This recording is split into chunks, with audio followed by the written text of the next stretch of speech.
On a different topic, very briefly, Shane. Can you give me your opinion about the relicensing of Margarito? Since what he tried to do was cheat against you, what is your feeling about whether or not he should be licensed? Should he go to California? Should he get licensed somewhere else, fight in Mexico? What's your whole take on the situation? I think he should go back and get licensed in California and Vegas. I think that they need to they need to start watching the trainers of these fighters a lot more closely. And they need to get the blame of that, the brunt of it, because Margarito's Margarito.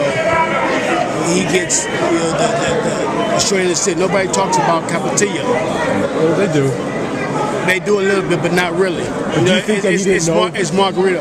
He might have known. I mean, Margarito. Margarito might have known this, and I would think that if you have blood on the knuckle pads, that you know that you're using this. I mean, don't you know what they put on your hands? I do, but I don't think that he went to Capetillo and said, "Man, I'm just not hitting hard enough. Something's wrong. I need to have some plaster apparel on my knuckle pads." Right.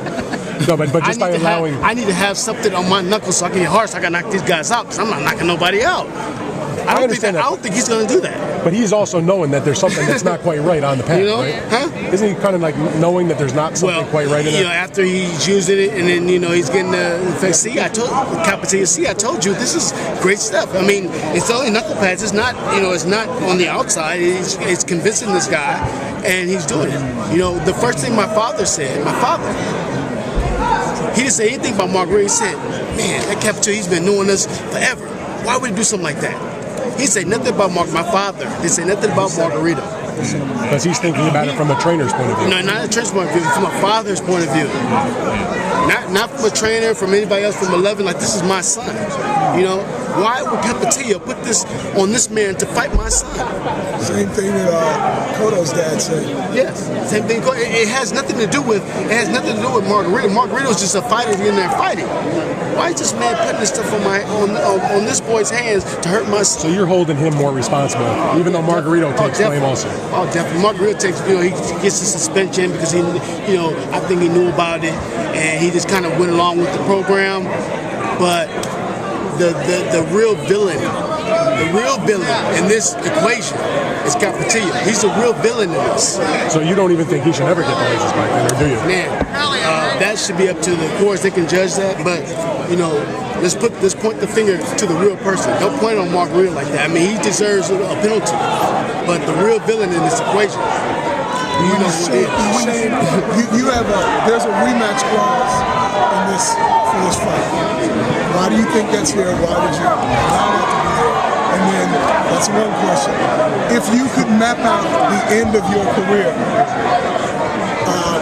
the number of fights, and who you would fight before you ride off in the sunset. Two-party question, how would that go?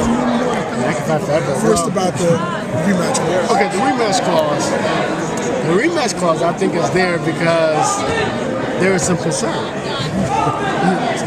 There's some concern of him losing this fight. That's what makes this fight so great. How early was that introduced in the negotiations? At the beginning of the negotiations. We need a rematch clause. Okay. You want a rematch clause? Okay, no problem. We don't even have to put the pen on the paper. My word is as good as that. When I fought Vargas, I want a rematch. Oh, you want a rematch? Let's go. But doesn't that, if you win the fight, like I know you expect to win the fight, and you got to fight him again, it sort of puts the damper on like a Pacquiao fight, or if he beats Plotty, that sort of thing. Well, the damper was already put on me before. When I went to fight Pacquiao or Mayweather. The damper was put on me like, I was there waiting for a whole year to fight either one of these guys, and they didn't even have really a fight. They can't even make things work. I was there waiting. Did they care about if I was going to wait an hour or anything? Now, it's been 2 days. You guys had it out today. You had it out yesterday. You got to see him again tomorrow in LA. Are you getting sick of him already? No, I really ain't. I like seeing him. He's throwing jabs and punches. He's working out right now. He needs to work out a little bit. He needs to work. He needs extra workout and get ready to be on his toes and all that stuff, because like everybody know, I'm coming. I don't play. I give 100%. every time. Back to my original question, though. This is a 2 for 1. I'm sorry. That's okay. You get to beat him. You get to beat him twice. I get to beat him twice. You know, Make as much money. And hopefully, like I told him, I said, make sure you do that rematch. Because when I fought Cotto, and I thought I edged him out, but it was a close fight. He ran. And I never seen Cotto no more. Nobody ever spit out my name. You fought 2 guys twice. I fought 2 guys twice. 3 guys. 3 guys twice. Oscar, Winky, Vernon. I fought Oscar, Winky, Vernon, Vargas. and Vargas. And we're gonna ask 4. So like I said, you don't need a contract from me. Oh, you want to fight again? Oh, that wasn't good enough for you? Let's try this again. So what would it take for you at this point in your career? You're going to be 39 in September. If you fight another fight in the fall against Floyd, likely you'd already be 39. What would it take for you to ride into the sunset? I'm not going to bring Floyd over. Okay. I don't know, man. I'm on the Bernard Hopkins plan, you know. What'd you call it, the Bernard? I'm on the Bernard Hopkins plan, man. We on the same, we ran the same line. He loves the sport. I love the sport. It's going to be hard to get away from the sport. Yeah, like 7 more years. You feel that good? Oh, man, I feel great, man. I feel great. I can't, I just feel like I can go on forever. I know that I'm going to have to give it up and probably start training my son or the other fighters and just becoming getting more of the promotional part of the boxing. I want to definitely be involved with boxing for the rest of my life. This is my life. I've been boxing now for 30 years. And this is what I know. And I love to stay in and help the sport and help the young guys come up and just watch it. And there's no other sport like boxing. This is my love. How old is your son? My son now is 19 years old. His name is Shane Oza Jr.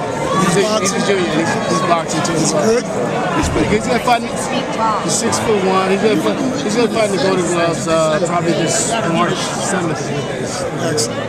Now the Sugar Shane that fought Margarito, I don't think anybody could beat you that much. Well, it's gonna be better. The Sugar Shane is gonna show for Floyd is gonna be better because I never took a break. I always imagined after I beat Margarito that there's gonna be another big fight. And I had to be ready. And, as you get older, you can't sit around and wait for a fight to come. So the fight's coming, then you start training. You have to keep yourself in shape all the time. And I think that was the problem with a lot of fighters. When they're younger, you train, you fight from month to month to month to month, so you keep yourself in shape. When you win the title, you get a little bit of money, then you start taking vacations or this and that, and you lose your edge. So, like I said, one of the Bernard Hopkins, I keep myself working, keep myself doing what I do. Now, when you fought Miguel Cotto prior to him taking that beating by Margarito. So you fought a very good Miguel Cotto. Now, what do you think you would have to do against Floyd Mayweather Jr. like you did against Margarito, where you were very, very aggressive?